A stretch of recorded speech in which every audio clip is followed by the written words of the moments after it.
Zzz, zzz. Vous les avez entendus, vous aussi? Ils sont de retour.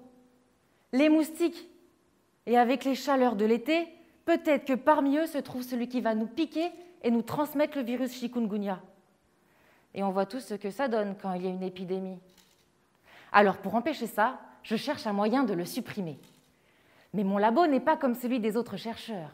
Le mien, c'est le terrain de mon enquête secrète. Je suis en fait Sherlock Holmes à la recherche du virus chikungunya, alias Arsène Lupin. Et ce soir, vous serez mes Watson.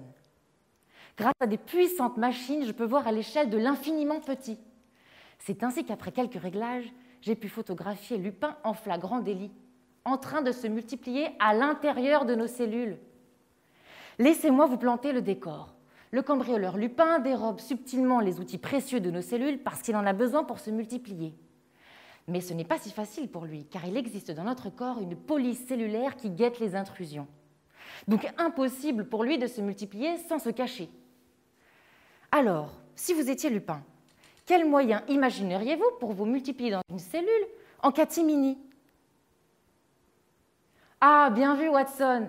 Quoi de mieux que de se déguiser en mini-cellules pour se fondre dans le décor? C'est exactement le mode opératoire de Lupin, qui, comme à son habitude, vole subtilement les outils. Ce butin en poche, il fabrique une clé spéciale membrane cellulaire, la protéine NSP1, pour déformer la membrane de la cellule afin de former un petit sac presque fermé dans lequel il va se multiplier. À chaque fois, c'est foutu pour la cellule. Celle-ci se retrouve décorée de petites sphères dans lesquelles il va produire son matériel génétique. Lupin a laissé sa signature. À ce jour, personne n'a vu ni ne sait rien sur cette clé spéciale qui lui permet de se fondre dans la masse. Mais j'ai eu une idée. Pour le piéger la main dans le sac, j'infecte des cellules avec le virus. Et je surveille. Dès que Lupin sort sa clé, que personne ne bouge, je fige le tout à l'aide de produits chimiques. Et j'observe. Et je la vois bien, moi, la signature de Lupin.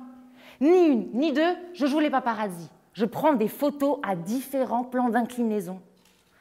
Une fois les photos triées et analysées, je peux reconstituer un modèle virtuel du petit sac formé par Lupin. J'identifie alors quel trésor il a dérobé. Et sur certains clichés, je reconnais la forme d'une clé. Élémentaire, mes chers Watson. La prochaine énigme qu'il me faudra résoudre, c'est d'imaginer un moyen de lui tordre sa clé. Comme ça, il ne pourra plus se camoufler et la police cellulaire l'arrêtera. Alors, mon enquête vous a-t-elle turlupiné ?